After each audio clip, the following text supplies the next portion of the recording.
This video is a general introduction to the graphing of y equals the absolute value of x, as well as graphing y equals x squared and their transformations.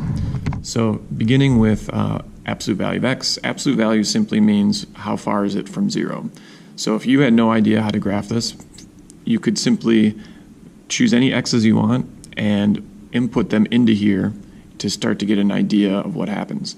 And pretty much anytime you have a negative number, it turns positive, because a -2 is 2 away from 0. -1, 1 away from 0.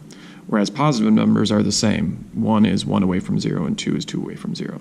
So what ends up happening is you get a V shape, because as you go out 1 from 0, it's a distance of that same distance from 0. So you just go up to that number. So out 2, up 2, out 3, up 3. Okay, so it makes a V. Now what if you were to do a transformation of that? So transformations, we're looking at this kind of formula. So the first thing you want to do is any sliding, any left or right movement, and any up and down movement. So you first look inside, is it go left or right? And then you look behind it, does it go up and down? After that, you'll use the A value. And the A value will tell you how it grows.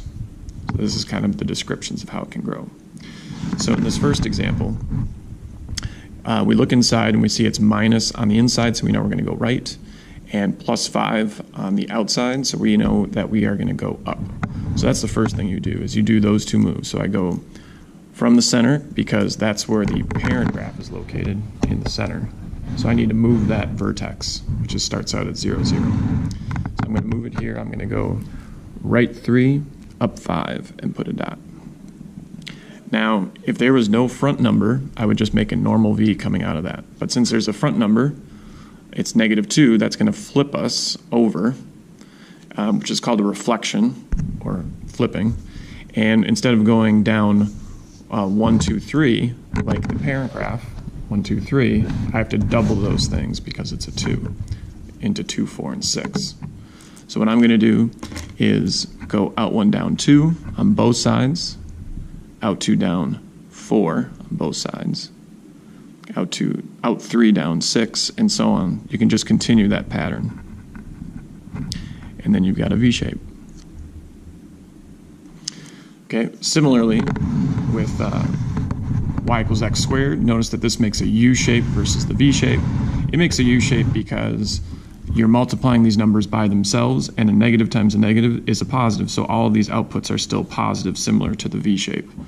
But -2 times -2 is 4, and similarly, like -3 times -3 would be +9. So the U shape grows out 1, 4, and 9. So let's do a transformation of that. So we look down here, and this one, again, we look on the inside first. I know it's going to be the U shape because of the little 2. If it's a +1, I'm going to the left, so I'll go left 1, and then -4, so I want to go down 4. So left 1, down 4, put a dot. Now from here, that's my vertex. So I could write vertex is -1, -4 if I wanted to, like that. It's my vertex. And from there, I'm going to grow. And usually it would be out 1, up 1, out 2, up 4, out 3, up 9, but that's going to change because of the half. So all those ups, the 1, 4, 9 have to split in half. So 1 split in half is half, 4 split in half is 2, 9 split in half is 4 1/2, and then I could keep going. 4 squared is 16, 16 split in half is 8. So now I could use that information to graph. So I go out 1, up half on both sides, out 2, up 2 on both sides, out 3, up 4 1/2 on both sides, and then out 4, up 8.